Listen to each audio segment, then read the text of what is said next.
Bismillahirrahmanirrahim. Assalamualaikum warahmatullahi wabarakatuh. Yang terhormat Ibu Kepala Sekolah SDN 040, Ibu Ani Kushartati SPD SD. Yang saya hormati rekan-rekan Bapak Ibu Guru SDN 040 yang saya cintai.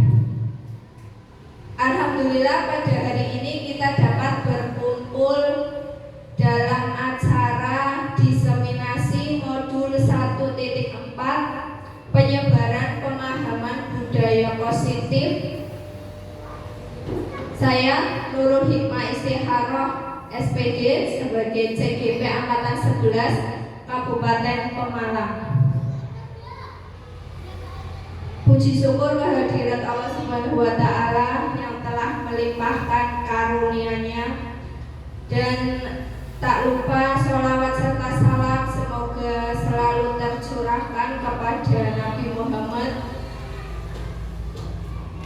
yang selalu, dan semoga di hari akhir nanti kita mendapatkan syafaatnya. Amin Allahumma.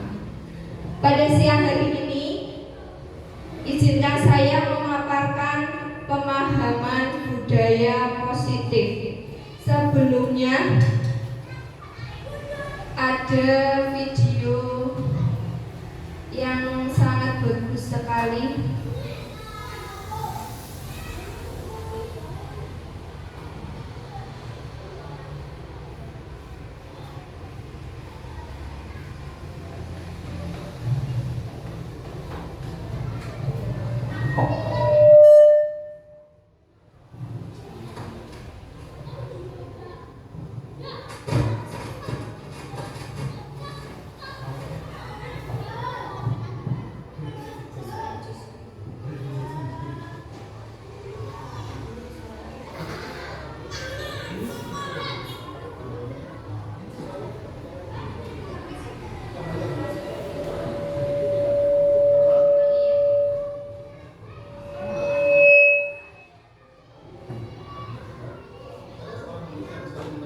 Cerita motivasi.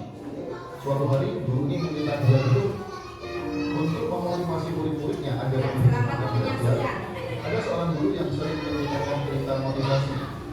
Suatu hari guru ini menceritakan tentang seorang pelajar miskin pada zaman dulu yang membobol dinding kamarnya supaya sinar bulan dapat masuk dan ia dapat belajar pada malam hari. Cerita ini sangat berkesan dan banyak murid-murid yang termotivasi dan bertekad untuk menghargai waktu dengan belajar sungguh-sungguh. Tetapi seorang murid yang paling pintar di kelas itu berkata kepada gurunya, "Saya tidak percaya meminta cerita ini. Cahaya bulan yang masuk ke kamar pemuda itu tidak akan cukup terang untuk membaca buku." "Guru, kamu bohong." Beberapa tahun kemudian, banyak pelajar telah dewasa dan melanjutkan pendidikan ke universitas. Hanya si bintang ini yang tersisih. Kini ia baru menyadari bahwa ia terlalu sombong sewaktu kecil. Pesan dari cerita singkat ini adalah, tujuan cerita motivasi adalah untuk memotivasi kita supaya menjadi lebih bersemangat dan meneruskan perjuangan kita. Apabila tujuan ini sudah tercapai, kadang-kadang kita tidak perlu terlalu memperhatikan logikanya. Banyak orang yang telah menganggap dirinya sangat pintar dan sudah tahu banyak. Karena itu tidak ingin mengosongkan pikirannya untuk menerima ilmu pengetahuan dan informasi yang baru. Akhirnya kemajuan terhambat oleh batu-batu halangan yang dibuatnya sendiri. Untuk mempelajari ilmu pengetahuan yang baru pada zaman informasi ini, kita harus bersikap learn, relearn, and unlearn. Belajar kembali dan membuang ajaran lama.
Itu tadi sepenggal video SBK kita.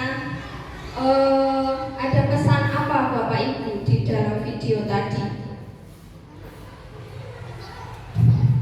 Motivasi, ya, motivasi bahwa ketika kita dalam keadaan terpuruk, kadang di dalam motivasi atau yang kita perlukan itu motivasi, bukan logika nih.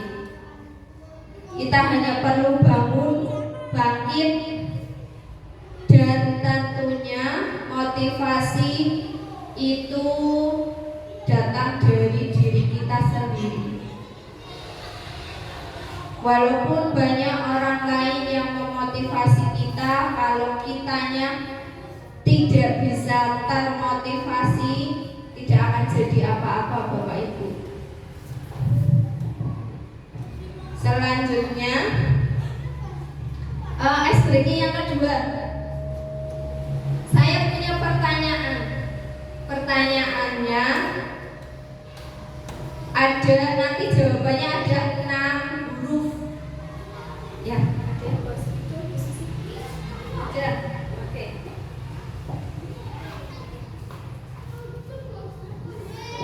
Pertanyaannya,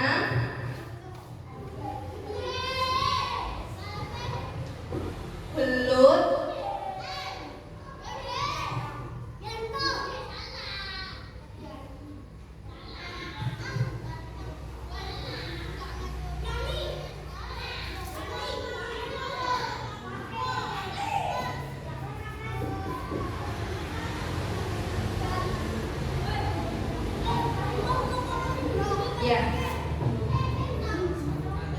belut bernapas menggunakan titik-titik, ada 6 huruf. Monggo Bapak Ibu yang bisa menjawab silakan maju.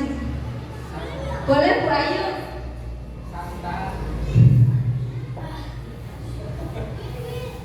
Aku Pak Budi dulu. Oh Bu Ayu.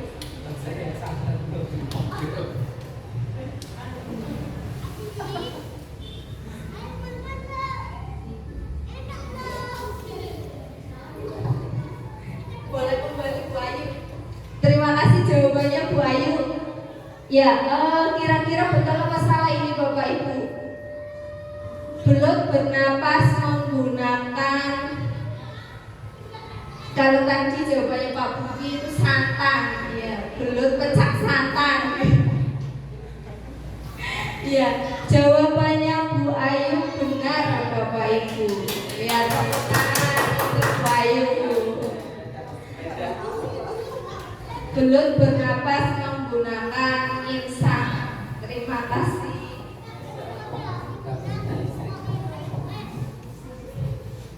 Saya lanjutkan pada kegiatan hari ini. Izinkan saya memaparkan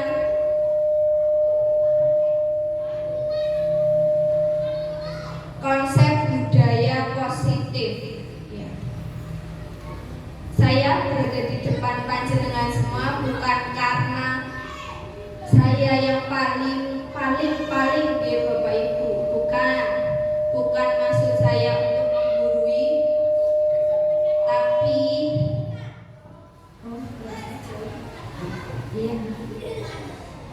tapi mungkin saya yang mendapatkan kesempatan terlebih dahulu, dan semoga setelah ini panjenengan semua nanti bisa bergerak dan menggerakkan. Ya, konsep budaya positif. Yang pertama yaitu disiplin positif, teori motivasi perilaku manusia. Yang ketiga keyakinan kelas. Kemudian 5 kebutuhan dasar manusia. Selanjutnya posisi kontrol guru. Yang terakhir segitiga restitusi. Latar belakang pemaparan ini yaitu suasana positif sangat mendukung dalam menciptakan pembelajaran yang nyaman dan Karena dengan suasana yang positif dapat tercipta pembelajaran yang menyenangkan.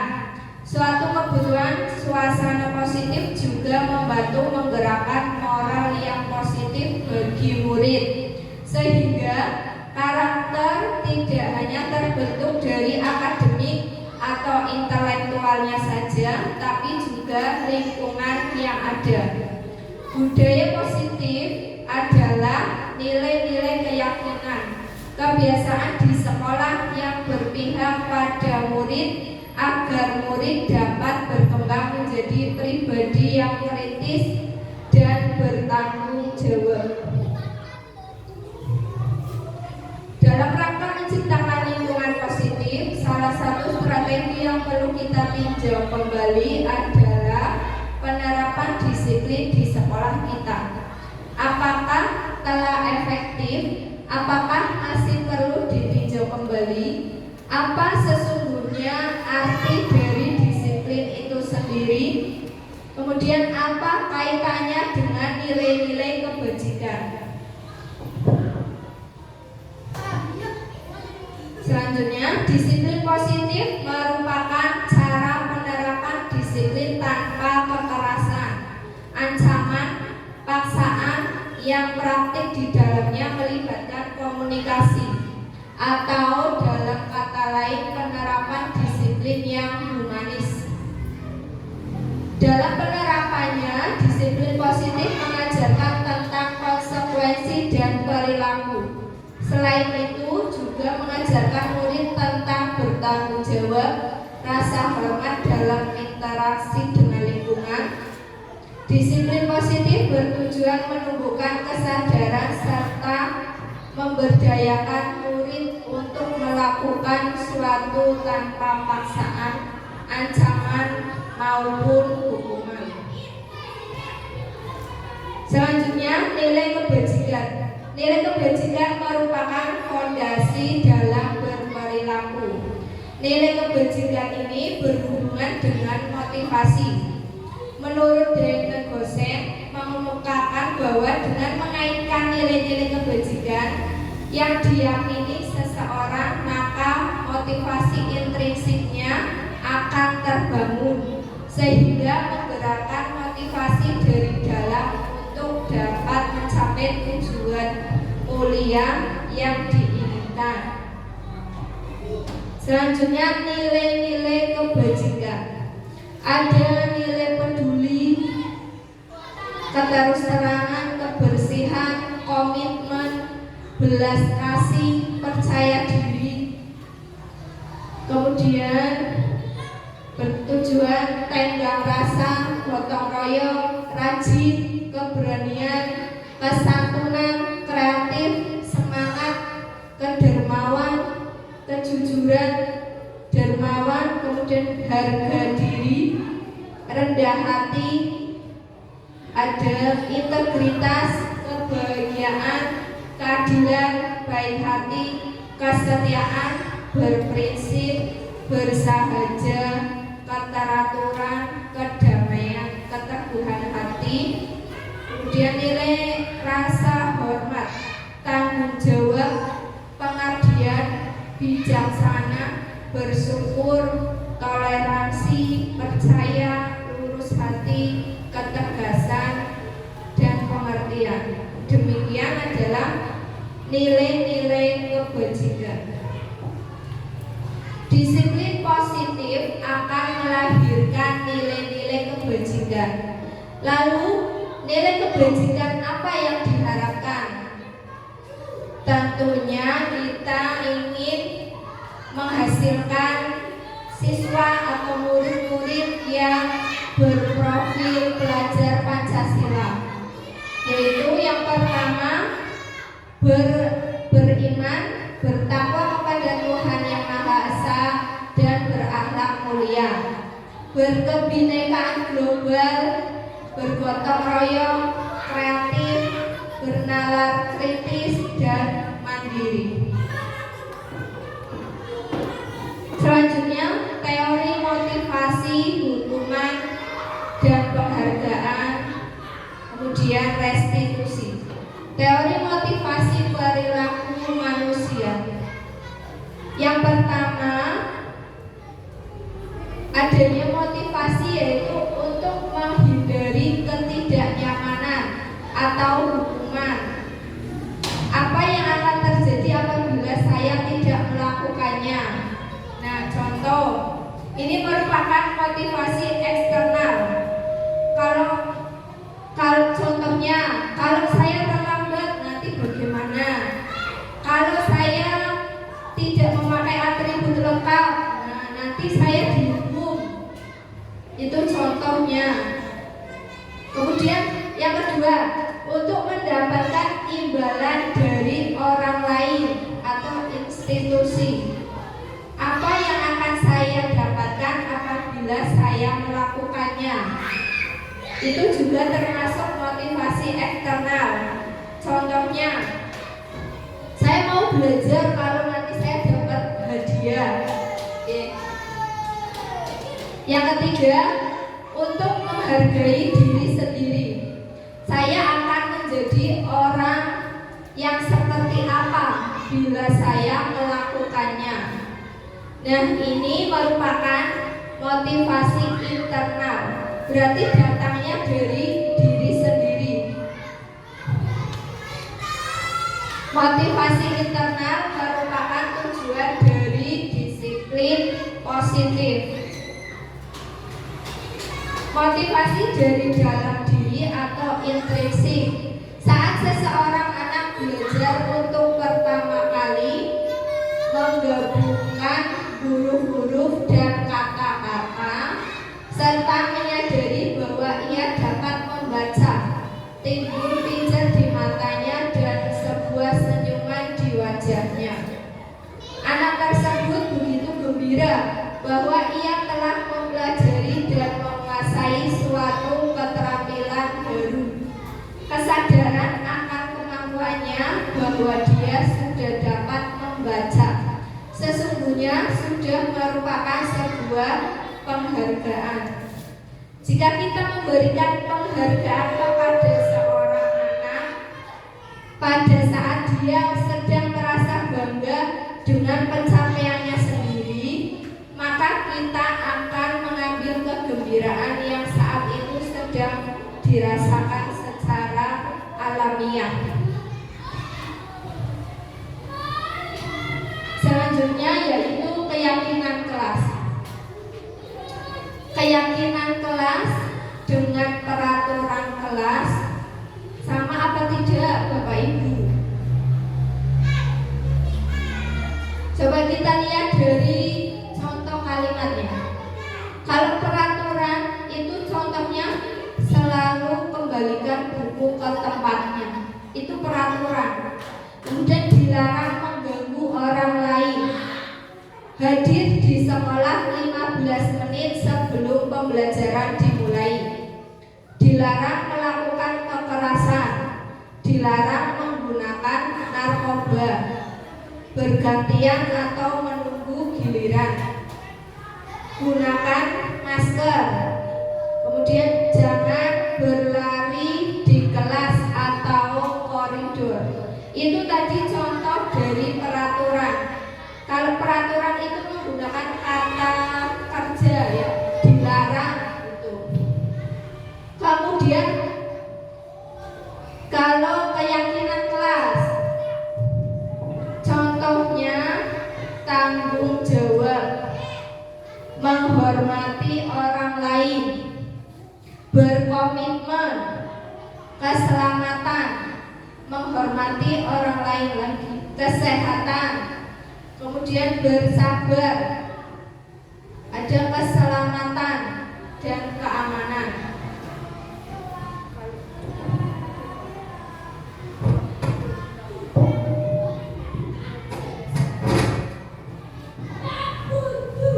Selanjutnya contoh keyakinan kelas.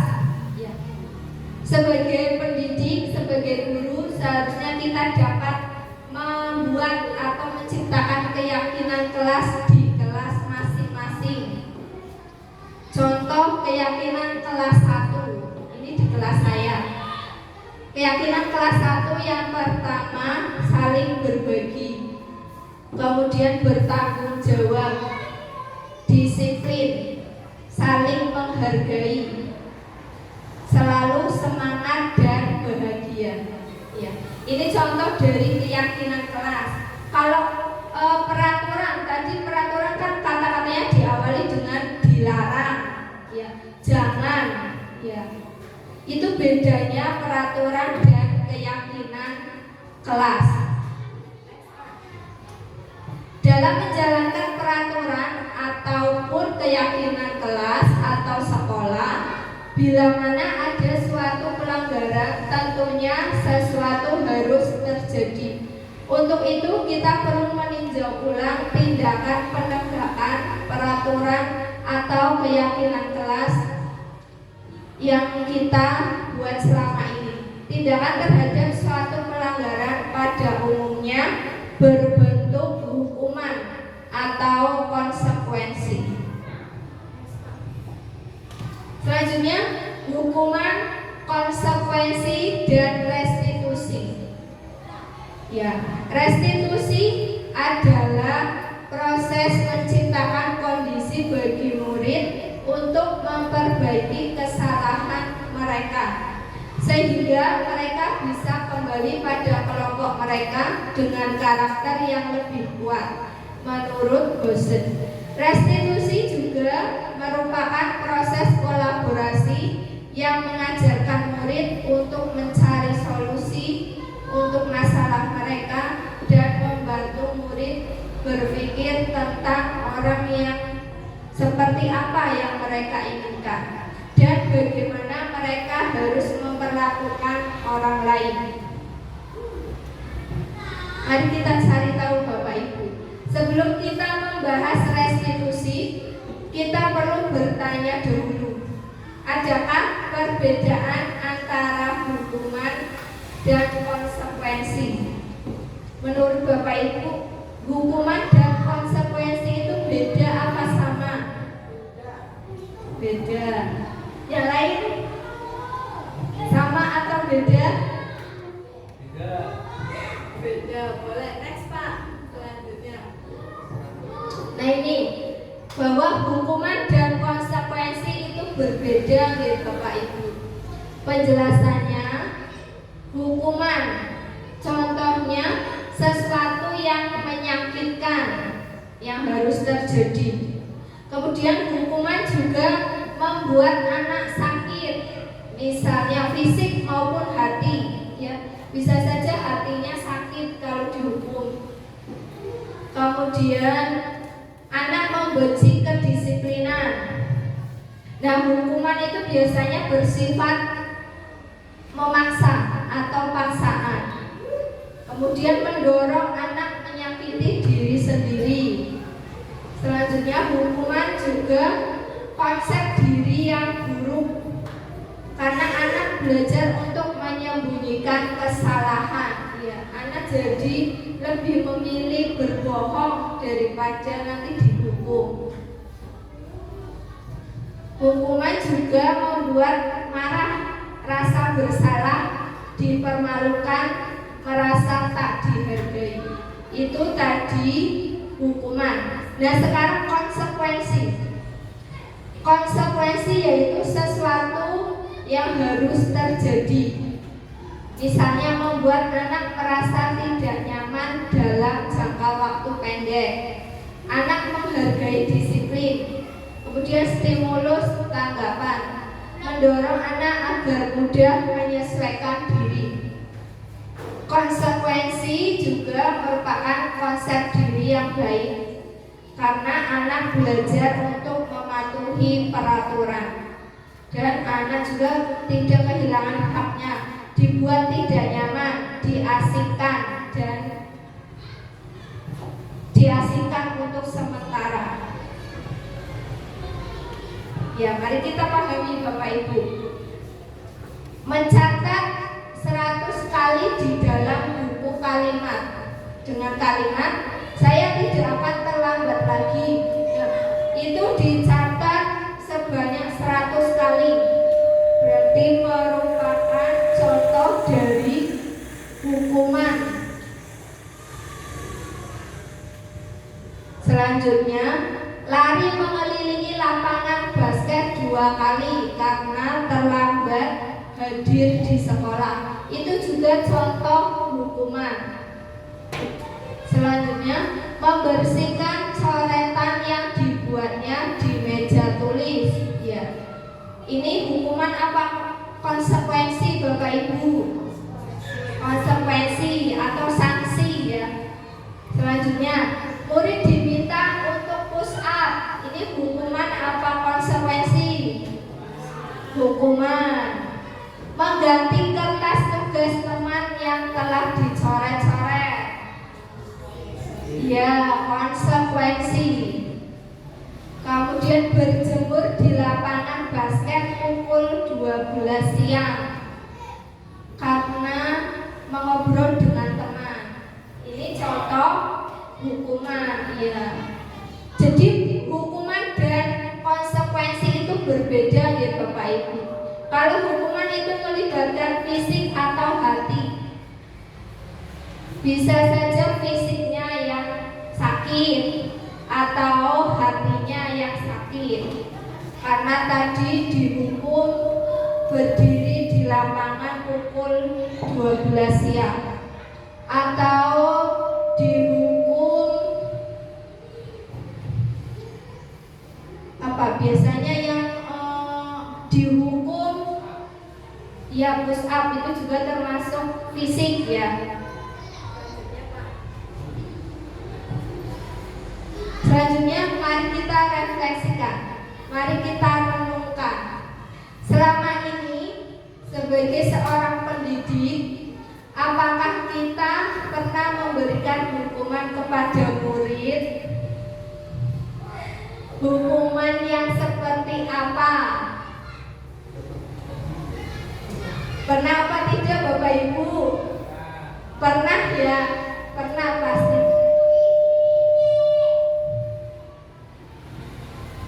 Itu karena kita belum mengetahui bahwa oh ternyata yang selama ini kita lakukan adalah menghukum, adalah sebuah hukuman.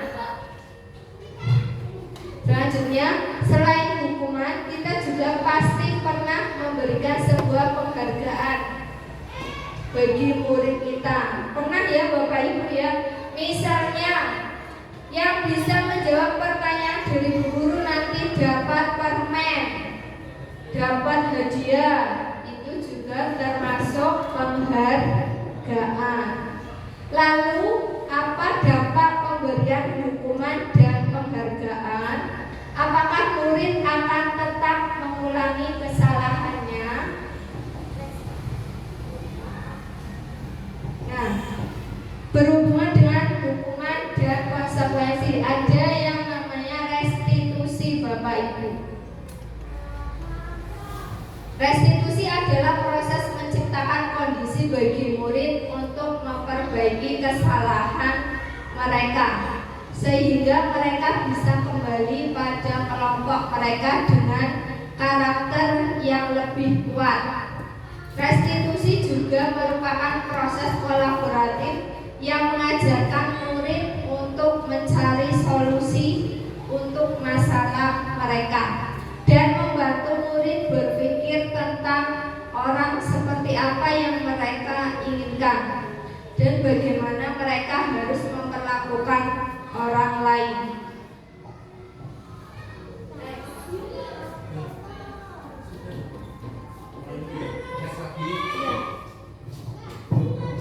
Kemudian ciri-ciri restitusi.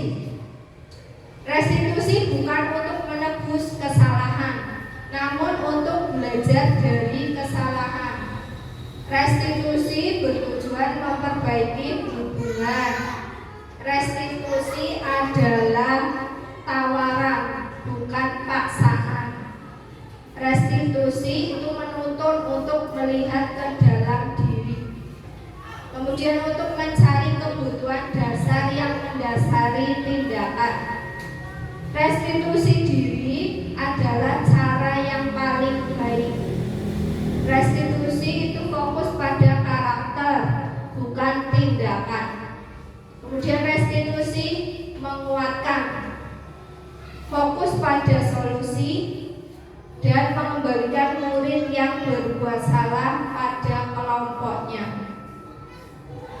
Ya, itu tadi tentang restitusi. Jadi Bapak Ibu, ketika kita menemukan anak di dalam kelas, misalnya ada yang melakukan kesalahan, contoh ada yang mengambil barang temannya tanpa izin, atau ada yang memukul temannya, atau ada yang tidak menghargai temannya, atau bullying. Nah, nanti kita bisa selesaikan dengan cara restitusi, ya Bapak Ibu. Selanjutnya, kebutuhan dasar manusia. Kebutuhan dasar manusia adalah segala sesuatu yang dilakukan untuk mendapatkan apa yang kita inginkan.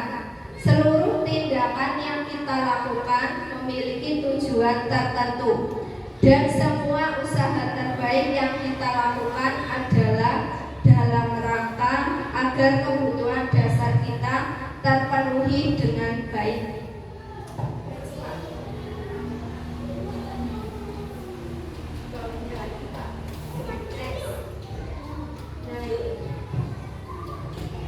Ya, 5 kebutuhan dasar manusia, atau bisa disebut 5 kebutuhan dasar murid ya, karena yang kita hadapi yaitu murid. Yang pertama, bertahan hidup. Untuk bertahan hidup kita membutuhkan makanan, tempat tinggal, keamanan, kemudian kesehatan. Selanjutnya, kasih sayang dan rasa diterima. Rasa diterima contohnya dipedulikan, berbagi, kerjasama, menjadi bagian dalam kelompok. Kebutuhan dasar manusia yang ketiga yaitu penguasaan. Contohnya harga diri, keinginan untuk dianggap, memimpin, berprestasi, diakui, kemudian didengar. Yang keempat, kebebasan. Contohnya mandiri, memiliki pilihan, mencoba hal baru, mampu mengendalikan arah dirinya. Selanjutnya yang terakhir, kesenangan. Contohnya bermain, humor, antusiasme, dan tertawa.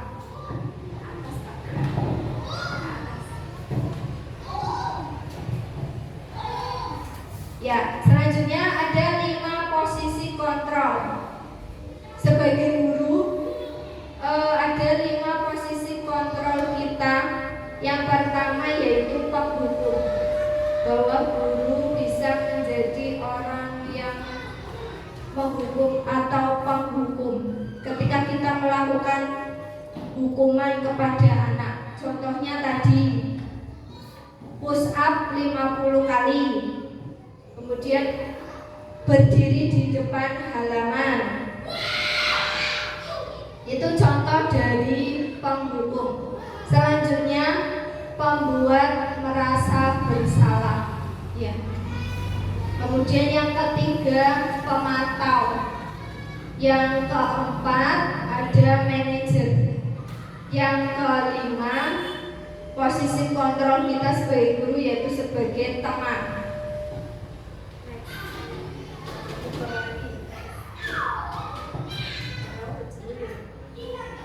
Selanjutnya, segitiga restitusi. Ya, tadi masih ingat Bapak Ibu restitusi itu apa?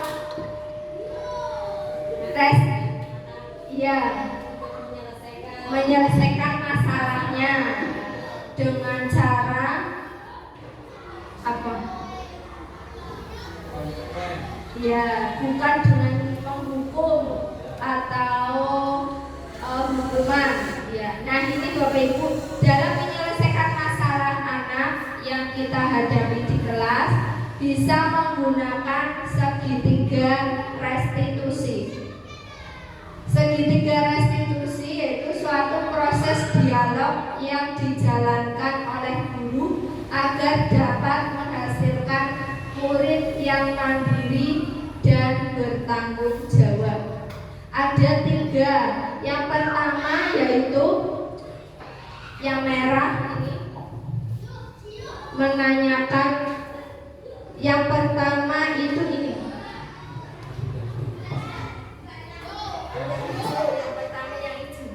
Yang pertama menstabilkan identitas.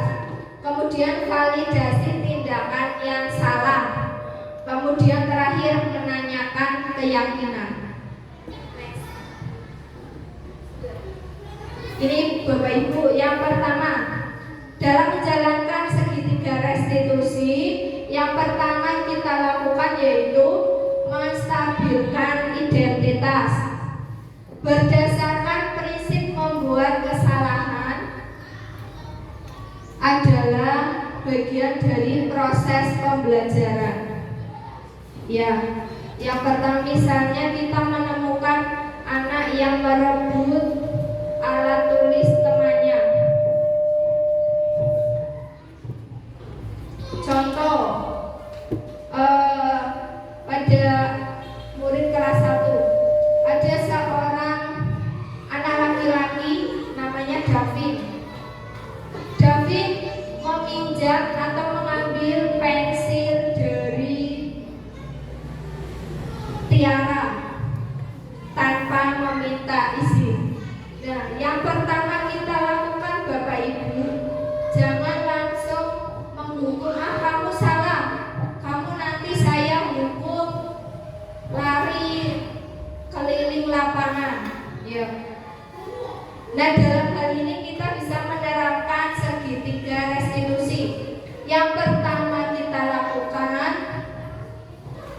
kita panggil dulu anaknya, kemudian kita menstabilkan identitas dengan cara kita bisa mengatakan pada anak tersebut, Mas atau Mbak, berbuat salah itu wajar. Kemudian tidak ada manusia yang sempurna. Atau bisa dengan kata lain, Ibu atau Bapak juga pernah melakukan itu. Atau Ibu Bapak tidak mau mencari siapa yang salah. Bapak atau Ibu ingin mencari solusi dari permasalahan ini. Kita juga bisa menyampaikan pada anak bahwa kamu berhak merasa begitu. Selanjutnya, yang kedua, validasi tindakan yang salah. Berdasarkan prinsip setiap perilaku berupaya memenuhi kebutuhan. Contohnya, setelah tadi kita menanyakan atau menstabilkan identitas, kita tanya lagi Bapak Ibu, kamu pasti punya alasan mengapa melakukan itu. Padahal kamu bisa melakukan yang lebih buruk dari ini. Kemudian kamu patut bangga karena telah melindungi sesuatu yang penting bagimu. Yang lain, kata-kata yang lain, kamu melakukannya karena mempertahankan sesuatu yang penting bagimu.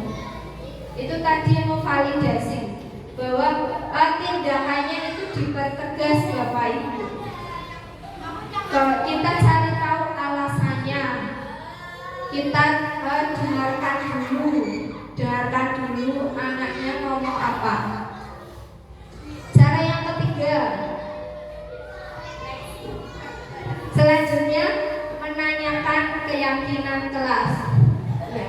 Setelah tadi kita membuat keyakinan kelas, misalnya ada keyakinan kelas saling menghargai. Nah, ketika ada anak yang mengambil barang atau alat tulis temannya, berarti anak itu tidak menghargai temannya. Berarti sudah melanggar keyakinan kelas. Kemudian kita tanyakan keyakinan kelas tadi. Apa keyakinan kelas kita? Nilai-nilai apa yang telah disepakati?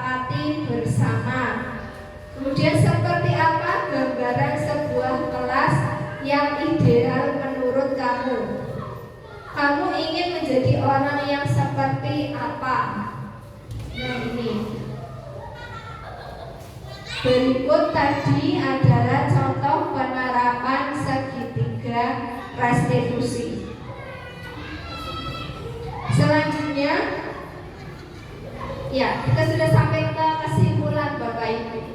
Kesimpulannya yaitu membentuk budaya sekolah dengan berfokus pada kebutuhan murid dan pertumbuhan karakter positif bukanlah hal yang mudah, tetapi bukan menjadi hal yang mustahil. Itu akan terwujud dari sebuah kerja keras dan perubahan kecil yang Anda ciptakan.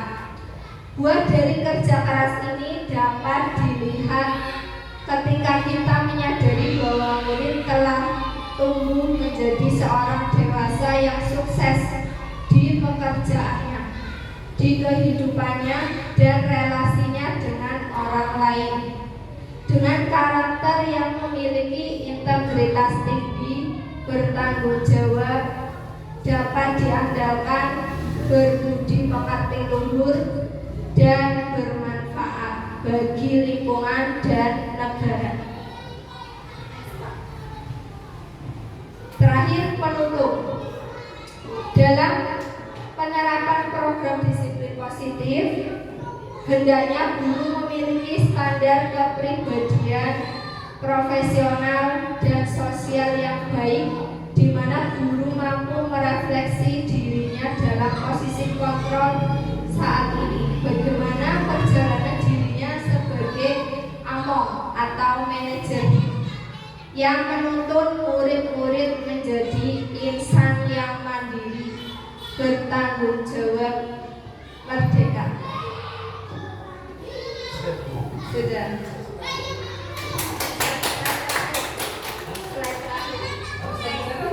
Ada, ya. Sekian dan terima kasih. Salam dan bahagia. Demikian paparan dari saya, Bapak Ibu. Selanjutnya saya minta tanggapan dan pertanyaan dari Bapak Ibu. Yang pertama, monggo tanggapan dari Ibu Kepala Sekolah, Bu Ani Kushartati SPD SD.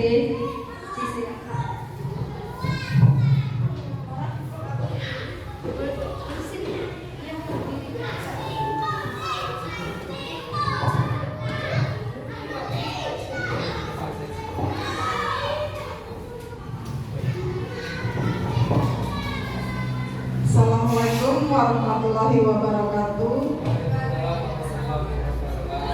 Terima kasih atas waktunya Bu Nurul, juga terima kasih juga atas diseminasi budaya positif yang menurut saya di mana materi budaya positif itu sangat bagus sekali, terutama untuk Bapak Ibu guru ya.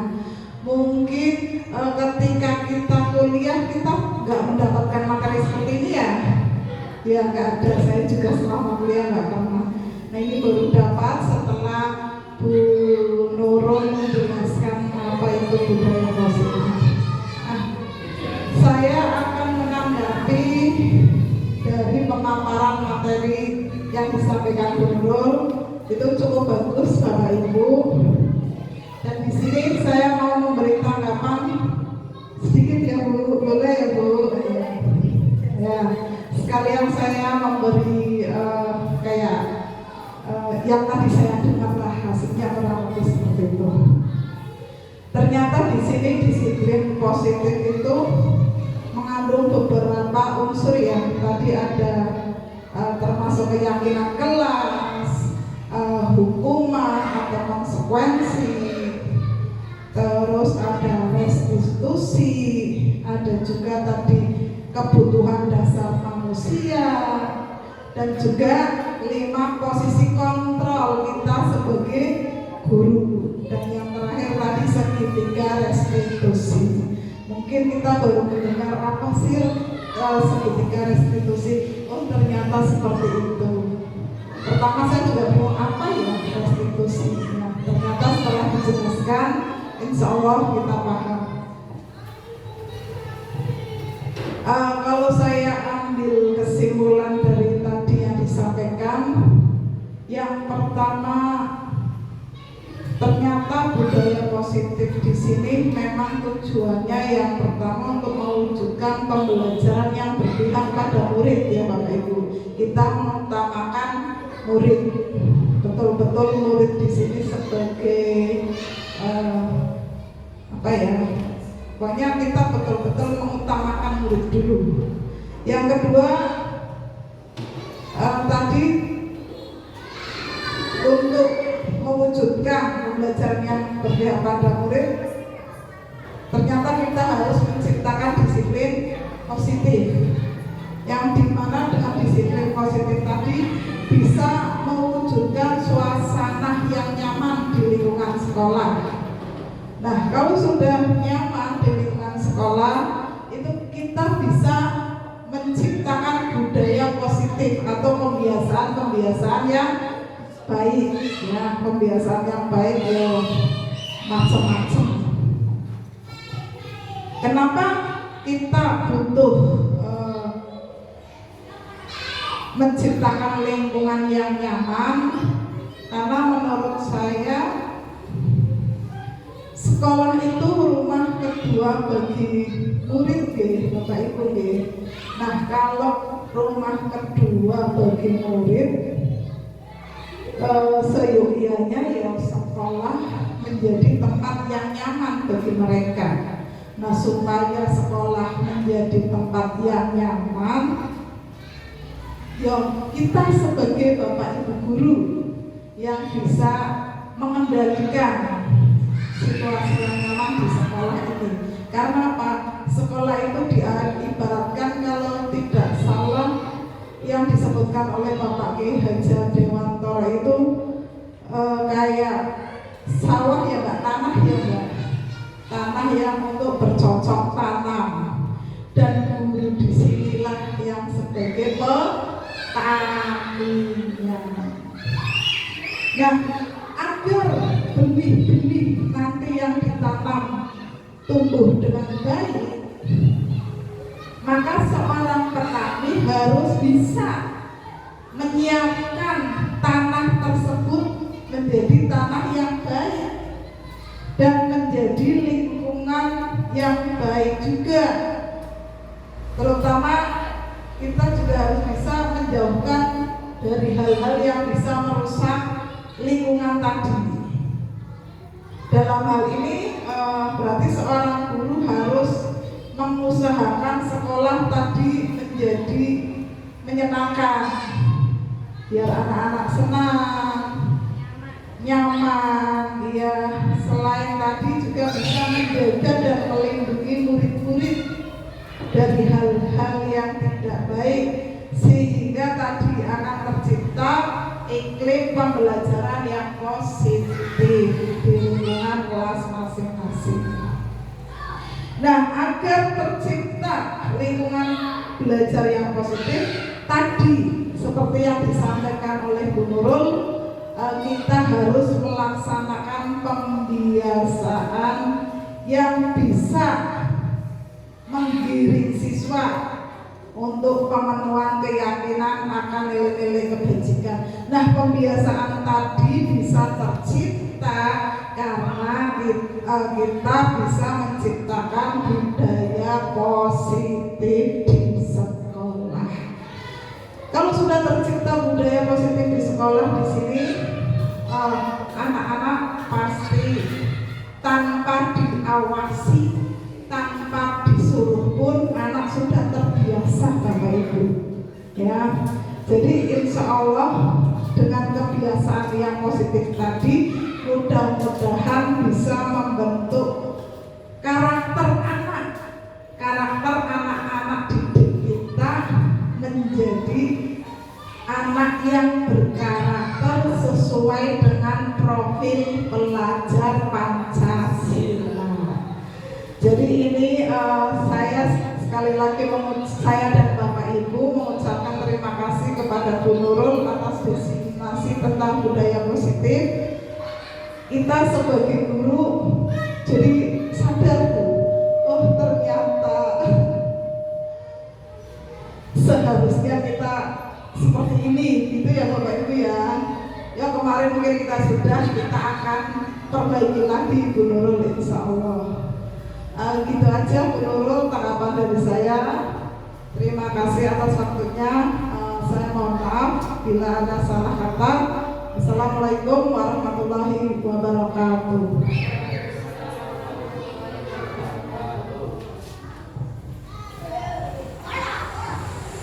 Terima kasih kepada Ibu Kepala Sekolah atas tanggapannya.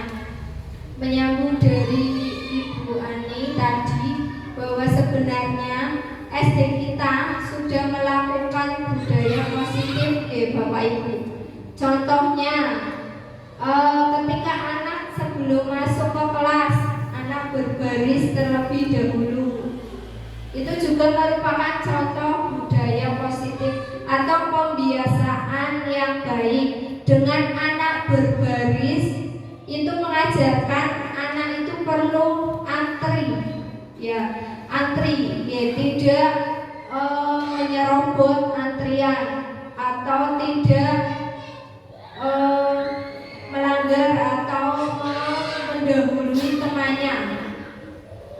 Itu tadi dari berbaris. Kemudian budaya positif yang lain seperti pembacaan Asmaul Husna sebelum pembelajaran. Ada lagi yang sudah kita lakukan, yaitu sholat duha berjamaah, sholat duha bersama, kemudian sholat zuhur bersama. Ini sudah berjalan di kelas 6, Bu Ida. Ya, kelas yang lain juga ya. Sholat duha juga kelas 4, 5, 6 ini sudah berjalan ya Bapak Ibu. Dan semoga kita bisa istiqomah, bisa konsisten melakukannya, karena penilaian yang kita lakukan sebagai guru tidak hanya menilai angka-angka saja ya Bapak Ibu. Kita tidak hanya mengharapkan nilai yang baik dari anak, tetapi juga iman dan takwa, kemudian akhlak yang mulia, itu juga yang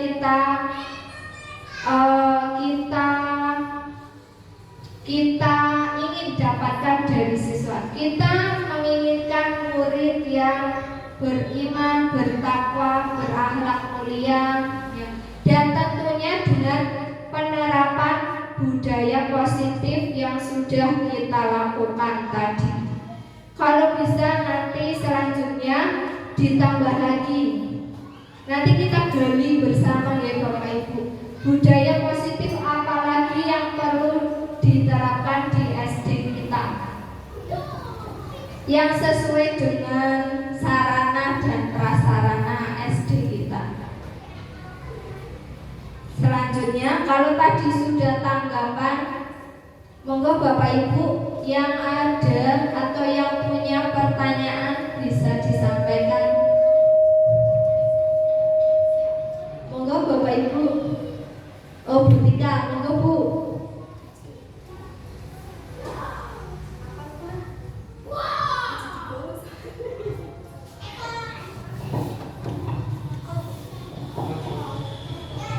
Terima kasih. Seperti yang Bu Nurul paparkan tadi, bahwa restitusi itu mengajarkan pada anak untuk mencari solusi untuk masalah anak yang dihadapi. Yang saya tanyakan, bagaimana contoh kasus restitusi yang pernah Bu Nurul hadapi di dalam kelas. Itu saja.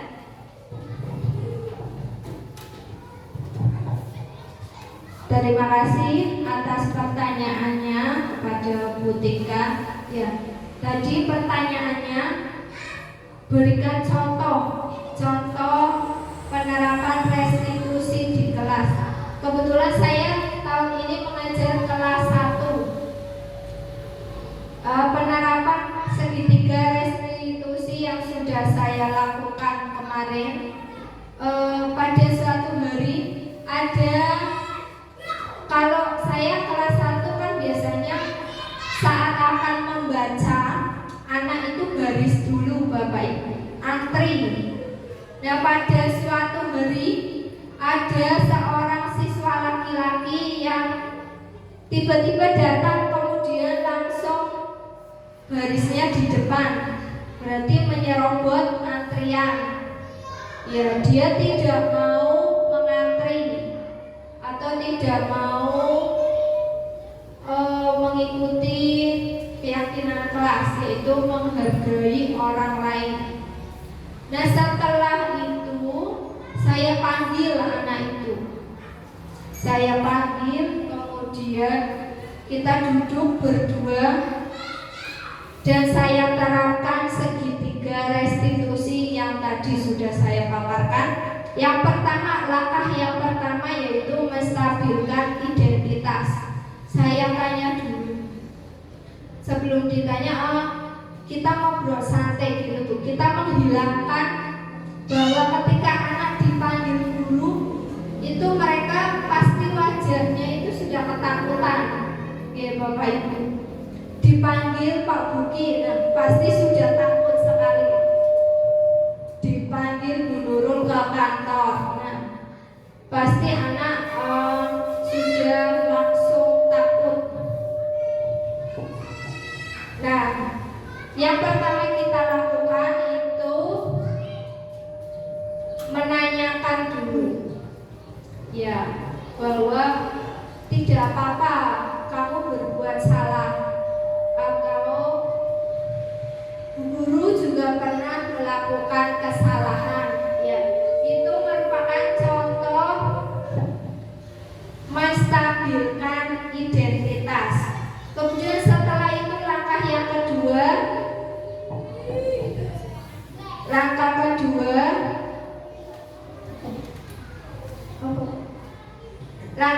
kedua yaitu memvalidasi.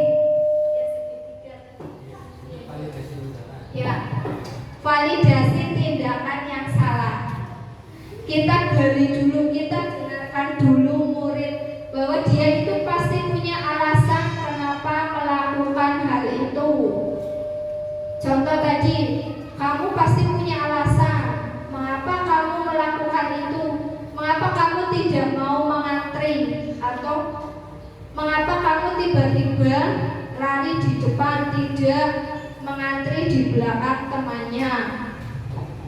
Kemudian langkah yang ketiga, menanyakan keyakinan. Nah, tadi apa yang kamu lakukan? Kamu telah melanggar keyakinan kelas kita. Kemudian kita ingatkan kembali, apa keyakinan kelas kita? Yaitu saling menghargai atau menghormati. Ketika kamu tadi, siswa yang menyerobot antrian tadi langsung berdiri di depan, berarti tidak menghargai teman yang lain. Nah setelah itu kita tanyakan, kita gali dulu dari anak, kemudian anak nanti bisa Bapak Ibu bisa menemukan solusinya. Kemudian kita yakinkan lagi, apa yang kamu lakukan benar apa tidak? Tidak, anak pasti nanti bisa menyimpulkan sendiri. Nah jangan dilakukan lagi, ya. Kalau kita menerapkan segitiga restitusi, apakah kita perlu menghukum atau kita perlu melakukan hukuman Bapak Ibu? Coba, ya, tidak, ya. Kita tidak perlu menghukum anak karena hukuman baik fisik maupun perkataan itu akan menyakiti mereka, dan itu membekas Bapak Ibu sampai kapanpun, sampai lulus, sampai dewasa. Nanti yang diingat, Bu Susi pernah menghukum saya, atau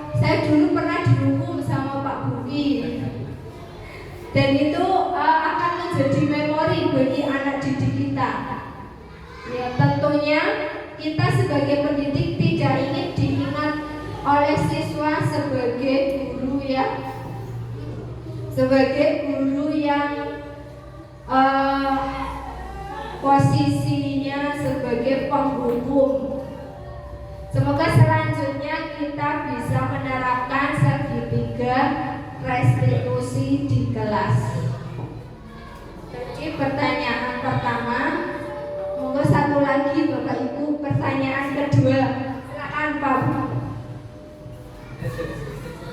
Iya, boleh. Yang saya tanyakan, apa hambatan ketika Bu Nurul mengajar itu saat menerapkan segitiga restitusi tersebut? Itu saja. Terima kasih Pak Buki atas pertanyaannya. Pertanyaannya bagus sekali. Hambatan. Pastinya kita punya hambatan ya Bapak Ibu. Apalagi saya kelas 1 yang usianya itu masih kecil. Hambatan dalam menerapkan segitiga restitusi yaitu bahwa anak itu cenderung berbohong ya Bapak Ibu. Kalau kita tanya, di samping tadi sebelumnya dia merasa ketakutan, pasti kalau kita tanya itu akan memilih berbohong. Tidak Om, tidak. Padahal dia melakukannya. Ya, nah, hambatannya itu yang menjadi kendala adalah itu, bahwa anak kadang memilih untuk berbohong agar lepas dari hukuman. Padahal kalau kita menerapkan segitiga restitusi, kita tidak akan menghukum murid. Kita tidak akan memberi hukuman. Dan semoga selanjutnya dengan adanya budaya positif, kita bisa menghasilkan murid-murid yang jujur, berakhlak mulia, beriman dan bertakwa, dan sesuai profil pelajar Pancasila. Selanjutnya ada lagi Bapak Ibu.